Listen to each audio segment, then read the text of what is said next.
beat 'em up port with another, the last port we'll be looking at this episode is Double Dragon on NES. This is on the Double Dragon and Kunio-kun Retro Brawler bundle that I also played Downtown Neketsu story on. This video will be a little more in depth than the others because quite a few changes were made. To start with, the 2-player co-op was removed. I get why people wouldn't like that, but I personally don't mind.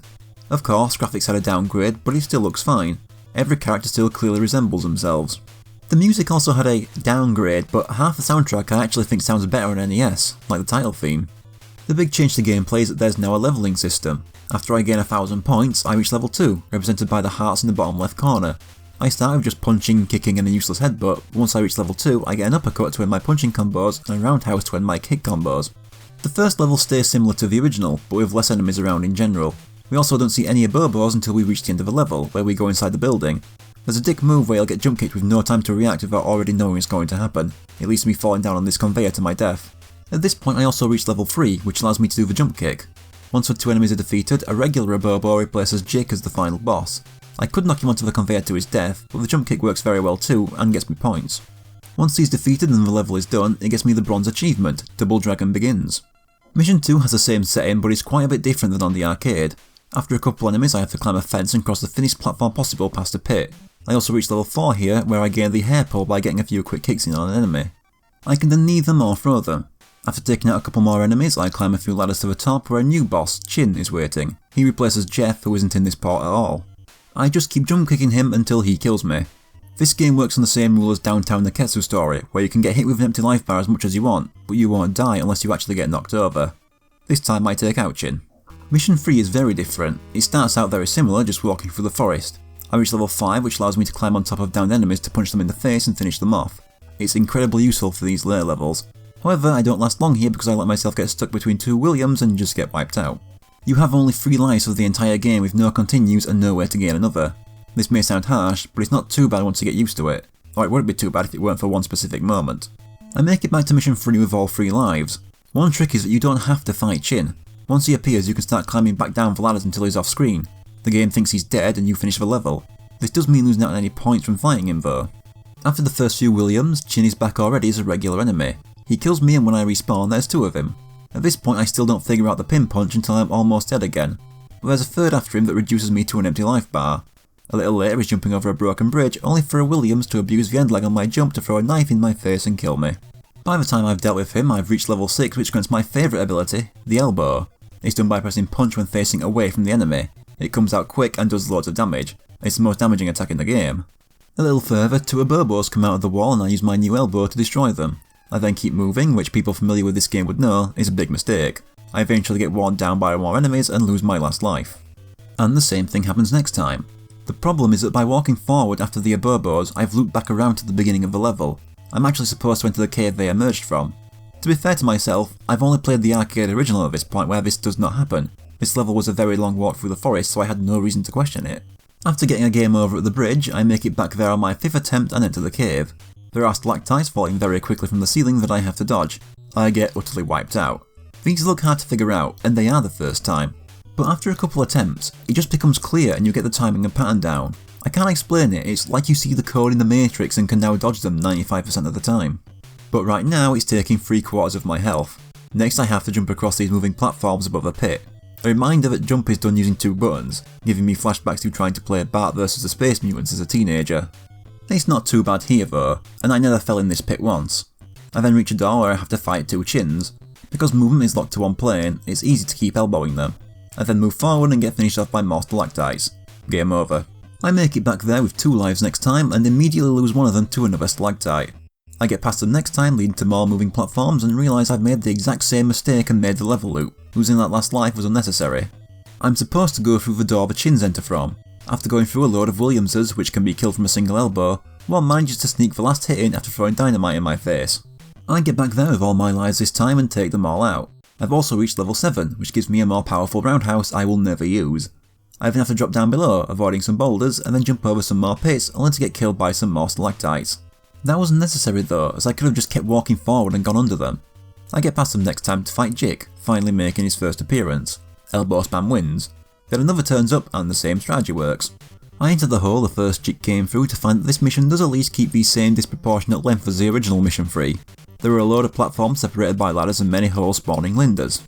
I have to make it to the bottom right corner of the screen where this door is and keep defeating Linders until the door opens, finally letting me finish this level. And now mission 4, the final level. Fuck the opening of this level. They kept the walls with the almost impossible to predict pattern. I had no choice but to guess the timing and end up losing my next life. And my last one. Seriously, fuck that wall. It wasn't so bad when I had unlimited continue so I could brute force through it and enjoy the rest of the game, but here I just have a random chance of the game going, nah, fuck you, start over. The closest thing I had to a solution is wait for the first bottom block to stick out and then keep jumping forward. It's not a perfect solution and still ends with me dead a few times, but it's the only one I had. Following that is 2 more chins. One thing I can say about this level is that the NES version of its music is far better than the arcade version. I kill one chin for another to spawn in, already throwing a knife into my face with no way to react, killing me. Next time I'm prepared for it so I can kill all 5 chins. And a Bobo breaks through a wall, but I can ignore it and climb up the wall to fight some ropers. Elbows work well and I kill all 5 or 6 of them. I then go through the door which leads to more ladders and platforms over a pit. I jump across to the next platform and up some more ladders, only to game over as dropping onto the next platform kills me. I land on the platform, but bounce off, through the platform, and to my death. That's a load of bollocks. That never happened when I did the same on mission 3. I hate this level. Next time I remember to do the sensible thing and fucking flying kick over to the narrow platform. I then keep climbing down until I reach a moving platform going up. I use it to cross to the other side, climb up a ladder and accidentally inch too far preparing for the next platform, falling to my game over yet again. And next time I game over to the chins. And again the next time. Next time I fuck up the jump at the first moving platform for my next game over. It wasn't so bad in mission 3, but this level just shows that the game was not built with platforming in mind. You can tell the stress and repetition is affecting my gameplay when I'm game overing to ropers next. And the next time I just jump over the platform and game over because I'm too tired to think straight. I should say, at this point I'm always reaching mission 4 with all 3 lives. I'm using the correct attacks to earn enough points to get the elbow as quick as possible. I'm dodging the stalactites no problem. I pretty much had the first 3 missions down. It just all comes crumbling down when I reach that wall.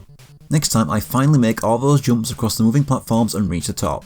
I go through the door where I have to fight a group of Williams. Next comes the boss rush. First 2 Bobos, elbow them to death. Then 2 chins, elbow them to death. Then 2 Linders, not bosses but okay. Followed by 2 ropers and then Willy who guns me down in seconds. Same thing happens next time, game over again.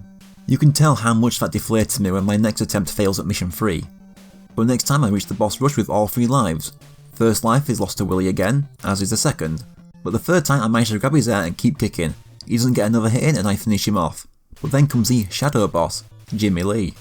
Since he isn't playable in this part, they could still adapt the 2-player ending and have him revealed as the secret leader of the gang all along. He's good at avoiding my attacks and trading hits with my elbows, and since I have so little health left, that's not a viable strategy. I get quite a few hits in, but he gets bored and jump kicks my last life away.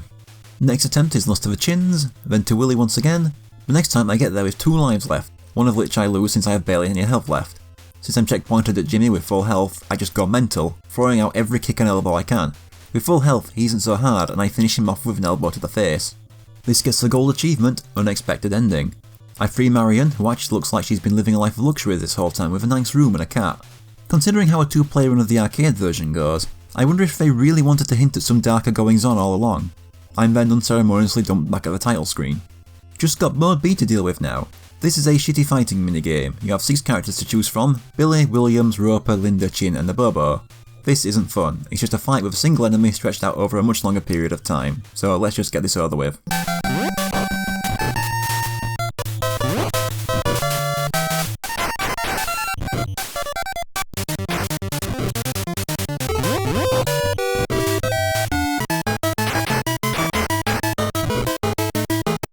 Beating everyone in Mode B unlocks a silver achievement, Dual Champion. Now I'm done with this game.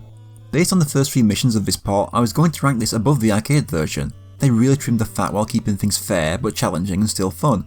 But that last level was so fucking awful that the arcade version with its more consistent quality edges it out. But remember, I don't dislike the entire part, just that last level. The first 3 were still fun and it was a good thing too considering how often I had to repeat them. So, episode 16 will be a while off for now, as the next 6 episodes will all be bonus episodes. As I've said before, bonus episodes are the games I played back when this was planned to be a generic review show, before I changed direction to simply showing my experience from start to 100% completion. I thought having one of them after every 3 main episodes was enough, but these were recorded back in summer to autumn 2018, and it's February 2021 as I write this. Some of these recordings are nearing 3 years old, and it's getting ridiculous, so I just want to get them done. So look forward to them.